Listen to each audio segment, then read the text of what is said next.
Deho Prokto Devalaya. Body is a temple. You touch your forehead and then lean on it and then feel.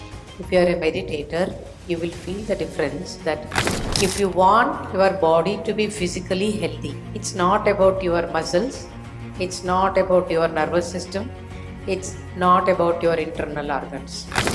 Your mind, your thought process, your thinking pattern, the way you look at the world, the way you understand and handle intrapersonal relationships, everything undergoes a beautiful transformation if you know how to enter into these 12 energy centers. There are 50 letters, aksharas, in the Varnamala in Sanskrit. And the first 16 letters are called swaras. And then the rest of them, 25, as consonants and sibilants, and so on. That's just the divisions. Here we are concerned with the 16 vowels in Titinitya practice, right? In Vijnana Bhairava Tantra, as Dharana, this text, Vijnana Bhairava, takes only 12 vowels out of these 16. So, which are the 4 deleted? A, I, U, O. 6 letters. Then comes R, Ru, Lro, Lru, which are not normally used. Maximum Ru means Rishi. Just 1 or 2 words you have. Other than that, there is no much of use. But in Titi Nitya Upasana, these 4 letters are also very important. Rum, Rom, Lrum, Lrom. Right? You have been practicing. These 4 aksharas are considered as Amrita Bija Mantra. Amrita Bija Aksharas.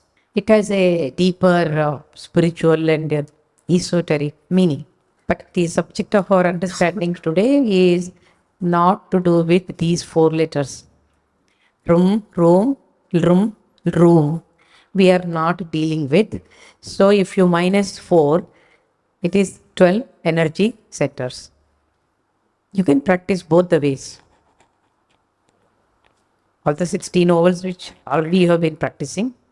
But location wise, these 4 letters don't have it in Vijnana Bhairava Tantra. It's a different approach. That is why we are leaving out these 4 letters and the rest of the 12 are considered. And as you see, 12 energy stations are and marked and the names are also given. So now Gaurav will teach you the sitting posture. You might be wondering that you are sitting properly and where is the need to somebody to teach. After you listen to him and try to do it, then you will understand how important it is. And with that, he will be teaching you the 12 energy centers as a practice. So before we start any practice, it is very important to sit in a comfortable posture. It doesn't need only Padmasana to do any sadhana, where you have to go through that discomfort, pain, if you're not used to it, since the very beginning. So what you can do is, just take this position, keeping your right leg in the front, right foot in the front. If you have difficulty in putting your right foot in the front, try with your left foot, like this. Make it real simple. As you can see, I am sitting in an elevated place. I have kept 2 blankets for myself. Why? Because my hip joints are at a higher position than my knee joints. So that when I sit, I am grounded well. My knees are touching the ground. So what happens with this is your muscle will not be strained when you sit like this. All of you can try. If you have 1 blanket, you can fold it properly. Neatly, you can fold it and then sit. I will also show you how to fold it so that there is no wrinkle in it. Then fold it from one side. Hold it from one side. Yes, sir. And then again make sure there is no wrinkle. And then fold it in the other direction. Like this. Okay? Yeah. Yes.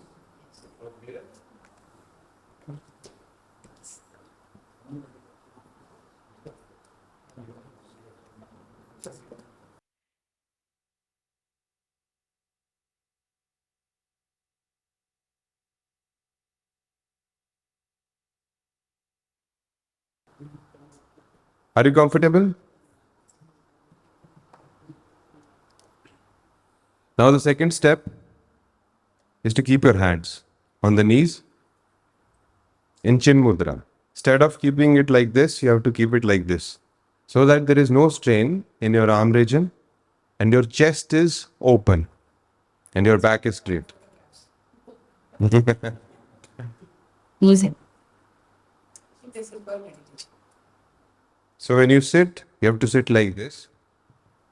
And chest is open.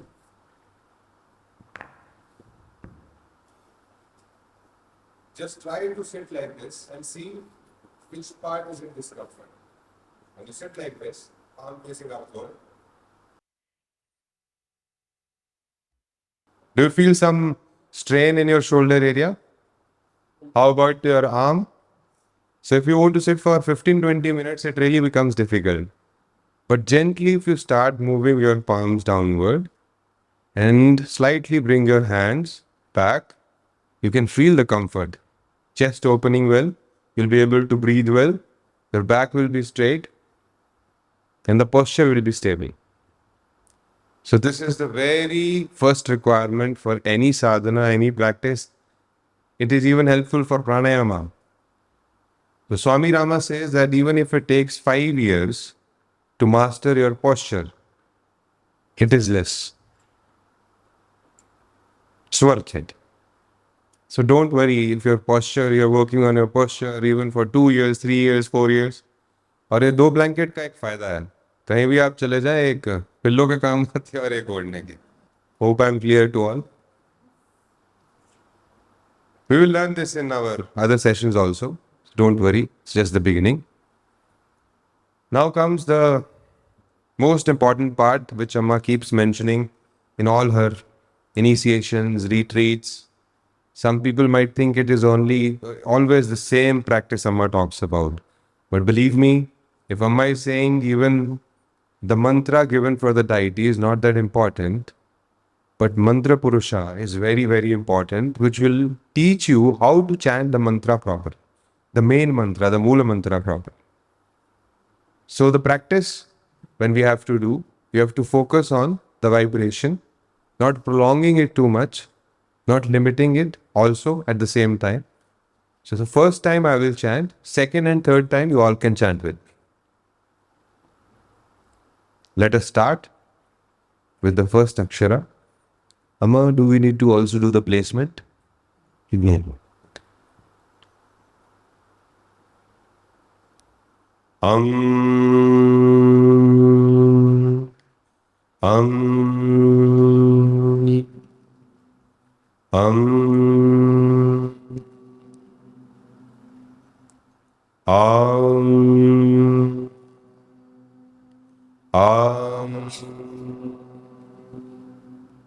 um, in, in, in,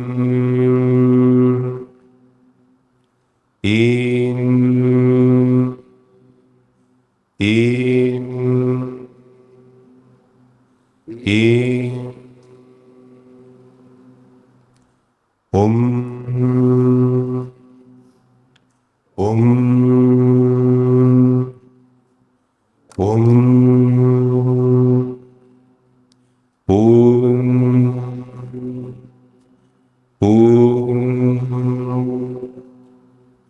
Om E E E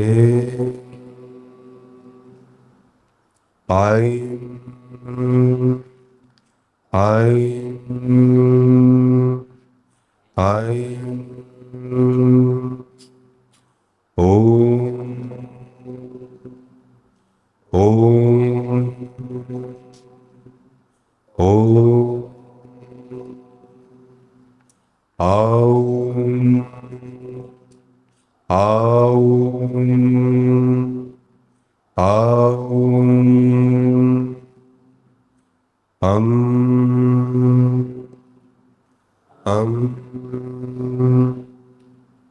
Um Aha Aha Aha. Keep your eyes closed for a while. Focus on your posture, stability of the posture, the vibrations rising from deep within. Complete stillness of the body.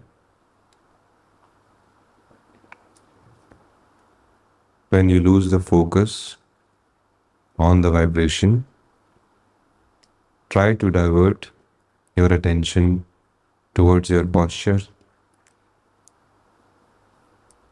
Realign it, recorrect it. Be aware of your shoulders. Relax your shoulders. Relax your arms. Chest muscles completely relaxed. No strain in the thigh muscles. Feet completely relaxed. Total relaxation of the body. Slowly open your eyes. How are you all?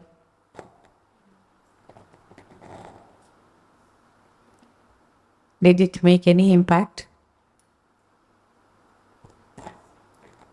So the 12 energy centers, just have a look at it. In your chart first, to begin with. Actually, it is self-explanatory. Even then, look at the journey on the spinal column. So at the lowest bottom, there is a word used, Janmagra Chakra. This is not normally used in Ashtanga Yoga concept. The chakra names begin with Muladhara. There is Muladhara Chakra, which is the second one here, right? The first one is called Janmagra Chakra, which is actually at the tip of the genitals, the reproductive organ. So the distance between Janmagra and Mulagra is actually very less, if you can see. Number one, number two. So second one is Muladhara Chakra. Then from between 2 and 3, there is a long gap. That is Swadhisthana. So Swadhisthana is the place where the Kundalini energy is residing. Swadhisthana Chakra. And it's 2.5 round of coil, like a serpent. And the mouth, it is a imagery used, but it's actually energy. That energy has closed the mouth of the Sushumna Nadi at the Muladhara Chakra. This is the reason why, though all of us are born with this Kundalini energy, we are not able to experience it or use it because the opening has been closed in the spine as a nadi called Sushumna. So this Kundalini energy is represented by the Divine Mother called Shakti. Now the first energy center is Janmagra. Number 2, Muladhara Chakra. Third one is called Kanda. It's not Kanda, it is Kanda. Kanda Chakra in Sanskrita. It is Swadhisthana. Then there is a, see from Swadhisthana, the distance keeps increasing up to the sixth one, seventh one. You have to notice all these things. Then Nabhi Chakra, that is navel center, Manipura. Then the fifth one is Anahata Chakra, right?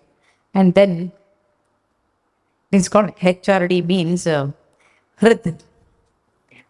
Hrid means heart. That is Anahata Chakra. Sixth one, Kantha. Kantha means throat. That is Vishuddha Chakra. Kantha, number 6. In your body, you have a dip here, right? A cavity.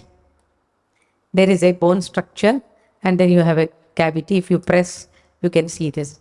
This is the location of Vishuddha Chakra, which is represented on the spinal column. Then number 7, that is Talu Chakra. Talu is the palate inside the mouth, the palate part. Then number 8 is third eye or Ajna Chakra. And Ajna Chakra is easy to locate between the two eyebrows, the central. And then Lalata Chakra, number 9. It is inside the skull, somewhere in the center, in the cranium, below the Brahmarandra, inside. So it is called forehead, means Lalata means forehead. One thing that you have to understand is chakra should be always practiced and experienced from the back, not from the front. Because it's very difficult to visualize, because our eyes cannot reach the back, right? But we are familiar with the front portion. So we try to enter the chakras from the front. But if you observe your own body, the internal organs, you find that backbone from front, there's a longer distance. But if you touch your backbone, it's straight directly, you can hit upon any chakra. Similarly, in temples are an expression of an individual body. Deho prokto devalaya. Body is a temple. Even in temples, when you do the pradakshina, circumlocution, back of the temple is more powerful. Many people don't know. So the back wall, which is very close to the inner sanctum sanctorium where the deity is kept, and the deity's back is also back to the back wall, right? So if you get an opportunity, because temples are normally crowded, the real ancient temples, if possible, you sit there and do the meditation, or at least that wall, you touch your forehead and then lean on it and then feel. If you are a meditator, you will feel the difference that backside of the temple is more energetic. Because of the simple reason that the back is easily accessible than the front portion of the body. Because there are internal organs come in the way of your back. So actually all these chakras are situated on the spine. If you ask me, like the backbone, can we see? Like your internal organs, heart can be seen in physiology, anatomy, right? But these chakras and nadis are energy channels. It can be felt, it can be experienced, but it cannot be seen even if you dissect a dead body. But one thing, even now, the modern medical world has found out that the nerve lines, nerve centers, and the entire network of the nerves go parallel to the nadis. If the nerve is on top, from the heart center to the hand, or from the heart center to the leg, wherever, or from the throat center to the eye, right here, left here, whatever it is, the nerve impulses that are carried from the brain and to the brain to different parts of the body. The same passage is used by the nadis. They're parallel like this, going all along in the entire network of neurological system. So, if you want your body to be physically healthy, it's not about your muscles, it's not about your nervous system, it's not about your internal organs.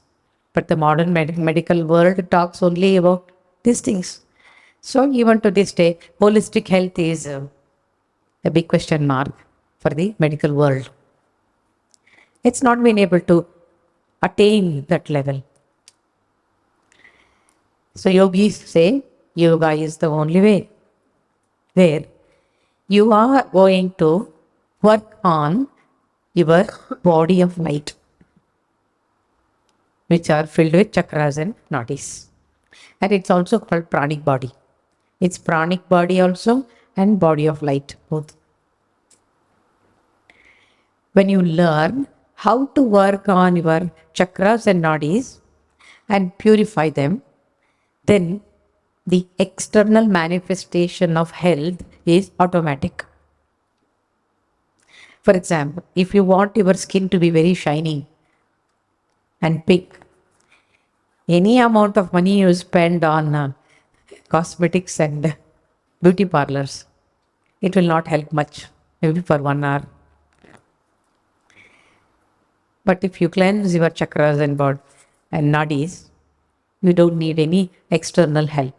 So to do that, you need to understand your internal mechanism of this pranic body and the body of light, which are called the energy centers. Once you know how to handle these energy centers by your practice, it's mainly the focus of your mind. Then you will learn the secret of making your body a reservoir of energy. That can happen even in initial stages of your practice. You will see tremendous transformation happening inside of you. Not just the body, not just the nadis, not just the chakras. They're all internally connected. Your mind, your thought process, your thinking pattern, the way you look at the world, the way you understand and handle intrapersonal relationships, everything undergoes a beautiful transformation if you know how to enter into these 12 energy centers. So it is the ultimate that you are going to receive by this practice. And what is this practice? Swami Rama keeps saying, I tell you, shortcut. Srividya is shortcut. Our ancient people knew this secret. Through such practices, they lived up to 100 years, and 100 years they used to be so healthy. You don't have to do difficult asanas and then sweat. And if you like to kind of work out on your body, you're most welcome. There is nothing wrong in that, because body is also an apparatus. But many people don't want to do that. For that, you need a culturing from your younger age. Otherwise, mind says, why to do it? And you have your own priorities not to do it. But I would still advise you that minimum 40 minutes of physical exercise, but preferably yogasanas and joints and glands, is a must, which can support your spiritual practices. Just now she said that back support, is it? Can we have back support? There are ways where you can strengthen your back muscles and then the spine through asana practice, because sitting posture is a must for your spiritual practices, for which you need to train your body, particularly the back muscles, lower back muscles. And especially when the age advances, these muscles around the spine and all they start sagging. They lose their strength. So you have to keep on pulling it up by stretching and then practicing various asanas. If you stabilize your body with the proper sitting posture and master this practice of mantra purusha. Mantra purusha has a deceptive appearance. It looks very simple. And we also start thinking that we learned in our schools. He. What is the big deal about it? But yesterday also I told you that Samskrita language is not not the language of communication, but we are talking about Brahmanda and the energy points. So this is a hotline connection to Brahmanda. Which one? These letters. And particularly the swaras. Means vowels. Particularly these 12 vowels. If you ask me what is the meaning of swara in Samskrita, Swayam Ranjate iti swaraha. Swayam Ranjate. Ranjate means shining. Swayam means self. So it is a self-illumined entity. Which one? Ammam, Imim, Om, Em, Aim, Om, Aum, Ham, Aha. What exactly do I mean when I say self-illumined? Say we are all sitting here. And if you switch off these lights, the room is dark. So to illumine this room, you need another support called electricity and bulbs and all that. It is the opposite of self-illumined. Self-illumined means it doesn't need any external light. That itself is light. So all these swaras that are connected to Titi Nitya practice, each letter signifying one Vidya Devi. Stands for Kameshwari Nitya Devi. Means that aspect of Bhagavati after Amavasya, the first day after Amavasya, is already self-illumined. And you are catching that self-illumined quality through this swara. That's why I said it's a hotline connection. Like that, there are 12 energy centers. So, to understand this practice, you need to understand what are nadis, what are chakras, and also you need to understand pancha pranas and 5 bodies that exist in you. If you look at this chart on top, you see this human figure, and the first innermost, according to this picture, is the physical body. But for us, physical body is the outermost. Right? It's a way of representing. And then etheric body, then astral body, emotional body, mental body, and then the spiritual body.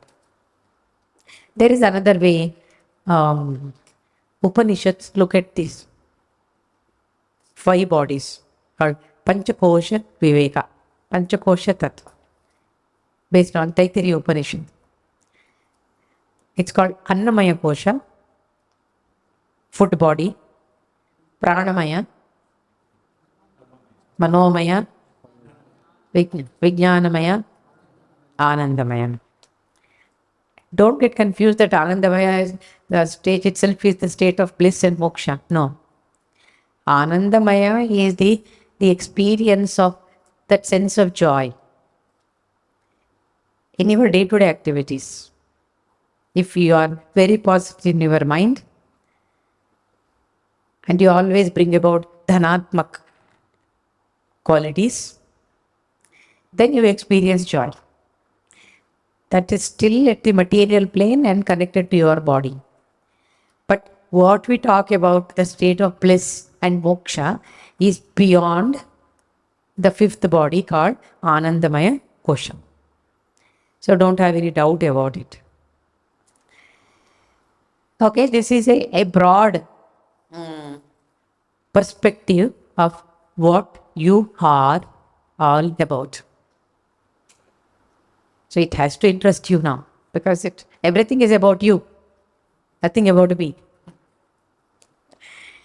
So coming back to again the chakras. 1, 2, 3, 4, 5, 6, 7, 8, 9, 10, 11, 12. And after the first chakra, you notice that Janmakara chakra is represented by the letter which you practiced just now, mantra portion. Muladhara chakra is represented by then Im, Im, Vum, Om, Yem, Aim, Om, Aum, Aha. ಕನ್ನಡದಲ್ಲಿ ಬೇಕಾದರೂ ಬರ್ಕೊಳ್ಳಿ. So that is very clear to you. Those who want to write it down in Kannada, next to those letters only you can write. Otherwise, it's already given in English. That is sufficient. So, totally they are 12.